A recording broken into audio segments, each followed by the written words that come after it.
everyone, I'm JJ Ramberg, and welcome to the Halloween edition of Your Business, where we give you tips and advice to help your business grow.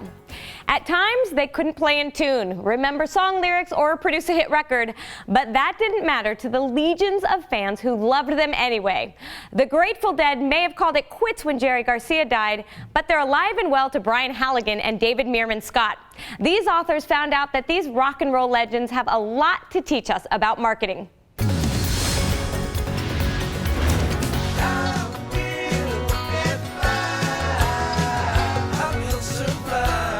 Brian Halligan and David Meerman Scott are deadheads. I probably saw maybe 25 or so Grateful Dead shows. I have been to, I'm not sure, but 100 plus anyway, concerts.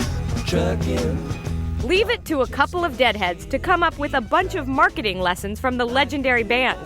Halligan, author of Inbound Marketing, and Scott, author of The New Rules of Marketing and PR, just couldn't deny the business genius of their favorite band. I realized that the Grateful Dead's marketing was brilliant. The idea of allowing fans to record concerts and many of the other ideas that they sort of pioneered, it's like, wow, there's something going on here. So what kinds of business lessons can be learned from these unlikely heroes of rock and roll?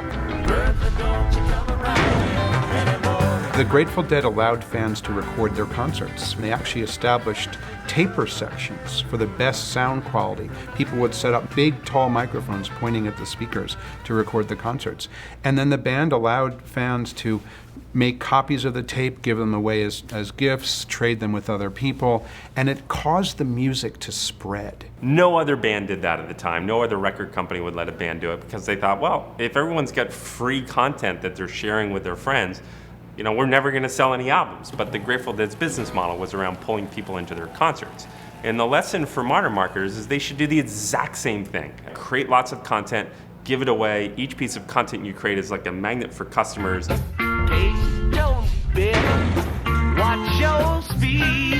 The Grateful Dead was originally called the Warlocks, and they realized that there was another band on the East Coast called the Warlocks. They couldn't use that name, and they spent months trying to come up with a name, and finally Jerry Garcia opened up a dictionary, found Grateful Dead, and said, hey, that's the name. The name Grateful Dead it's a kind of a weird name, isn't it? It's a little bit scary, and if you don't know the band, you're like, oh, they must be weird. So it worked perfectly as a brand name.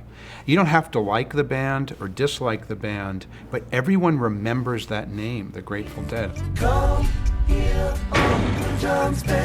We've been kind of, about 20 or 30 miles to the left of the industry for the last 7 or 8 or 20 years, Almost every other band of the day, whether it's the Beatles or the Stones or the Who, they made all their money from selling albums. And the Grateful Dead made most of their money by selling concert tickets. And that it seems, like a slight nuance in their business model, but it was very important for them. Each concert was very unique relative to each other. They never had the same set list they played twice. Their whole business model was built around touring. They would go out for something like, on average, 100 nights a year. Most businesses focus on the product, and they want to make the product better than the other guys.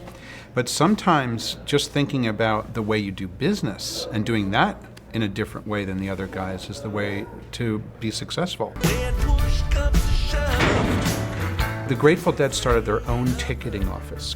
So the Grateful Dead ticket office allowed the best fans, people like me, to get the best seats in the house, better than those who get their tickets through, say, Ticketmaster or Ticketron, the various ticketing agencies. I've literally sat in the front row by paying just the regular price ticket through the Grateful Dead ticketing office. You had to mail in a 3x5 card with how many tickets you wanted and your address. You had to put a self-addressed stamped envelope in there.